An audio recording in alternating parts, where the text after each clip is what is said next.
Hi, I'm Ashe, and today I'll be your guide into the wonderful world of HUD 811. I'd first like to say, congratulations!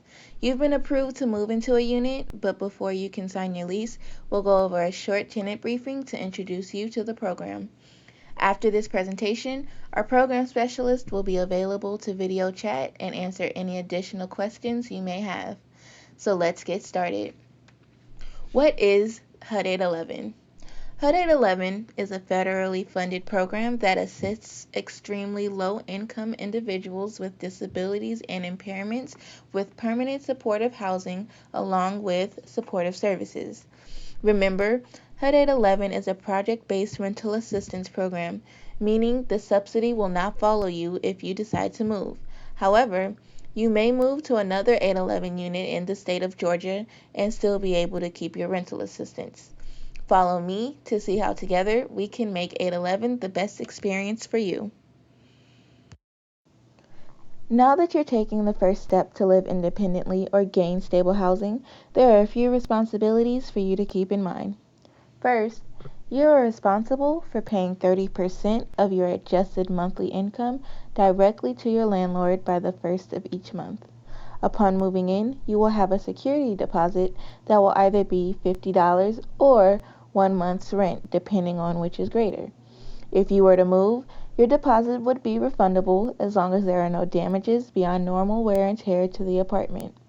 Be mindful that 811 only covers your rent, and therefore you are responsible for covering other expenses such as groceries, transportation, and utilities. Only individuals presented on the lease can live in the 811 unit.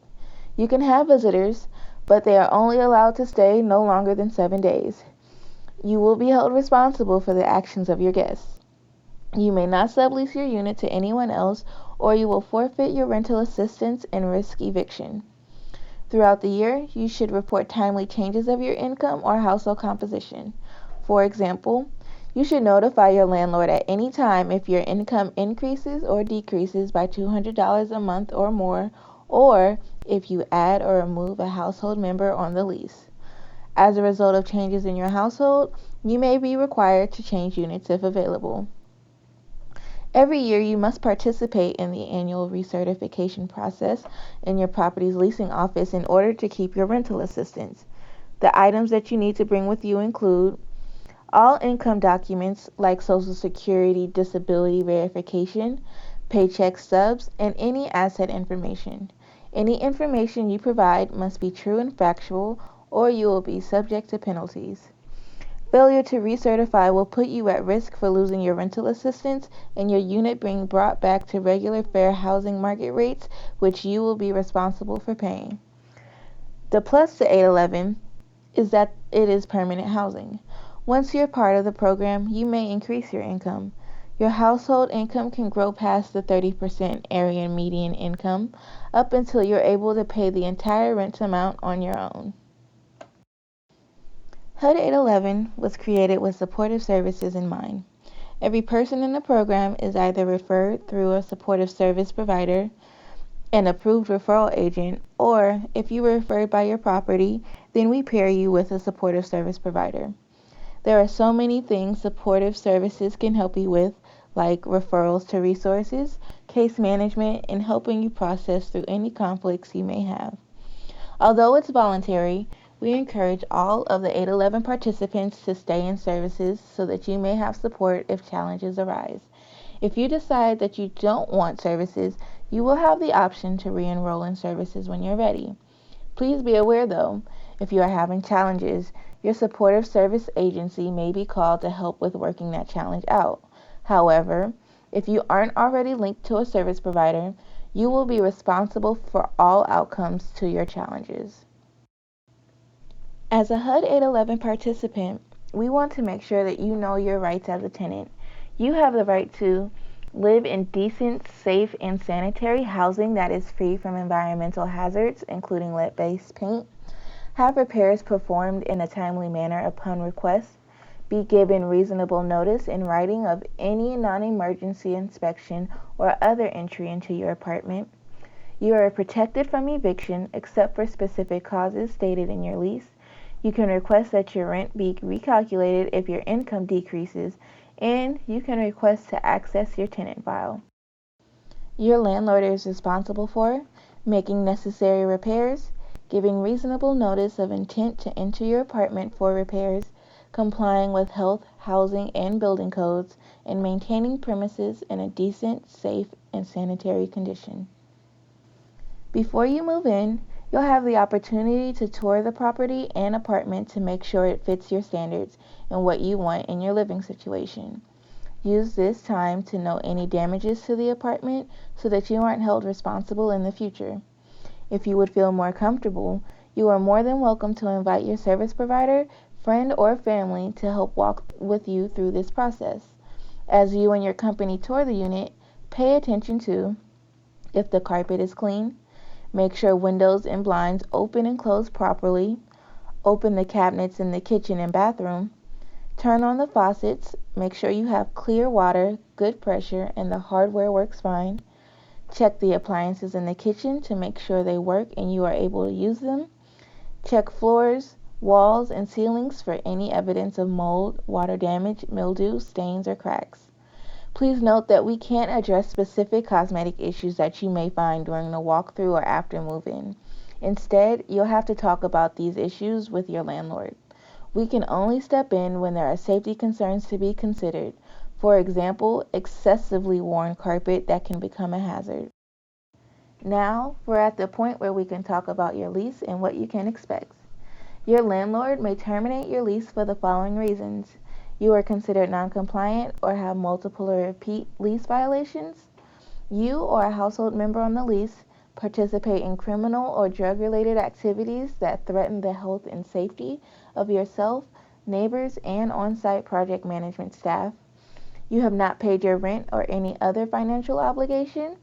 You flee to avoid prosecution or custody or confinement after conviction for a crime or attempt to commit a crime. Or you violate a condition of probation or parole under federal or state law. Just like your lease, there are expectations set for you to be able to keep your rental assistance.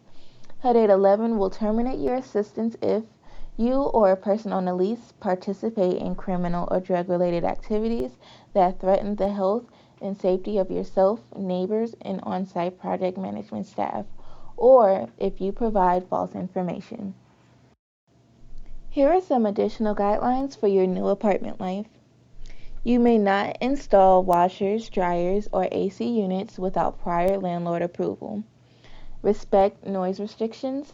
Follow the property's house rules.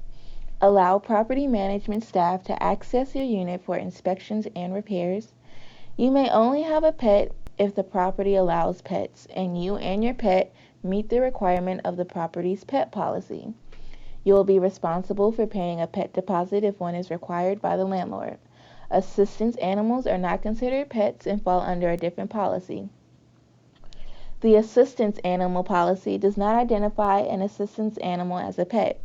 It is an animal that works, provides assistance, or performs tasks for the benefit of a person with a disability, or provides emotional support that alleviates one or more identified symptoms or effects of a person's disability. While dogs are the most common type of assistance animals, other animals can also be assistance animals. We're almost at the end of the presentation. I just want to do a quick recap of your responsibilities. First, you must comply with the rules and guidelines that govern your lease. Pay the correct amount of rent and utilities on time each month according to your lease. Provide accurate information at the certification or recertification interview. Consent to the release of information by a third party to allow for income verification. Report changes in your income or household composition to your landlord in a timely manner. Conduct yourself in a manner that will not disturb neighbors. Keep apartment reasonably clean, keeping windows and doors free from clutter and blockages. Dispose of garbage and waste in the proper manner. Maintain your apartment and common areas in the same general physical condition as when you moved in. You will receive additional forms to your lease. As you sign these forms, please make sure that you fully understand them. If you need anything explained to you in further detail, do not hesitate to ask. Your service provider and property management team want to ensure the best possible living experience for you. Just be aware that once you've signed these documents, you will be held accountable for them. Please make sure that you have received, reviewed, and signed the necessary documents attached to your lease. The Tenant Understanding Agreement, the HUD 50059 form, which is an explanation of your income and deductions, the move-in inspection report from your walkthrough, the property's house rules and lead-based paint disclosure form, pet rules if applicable, and any additional addendums that apply to your housing situation.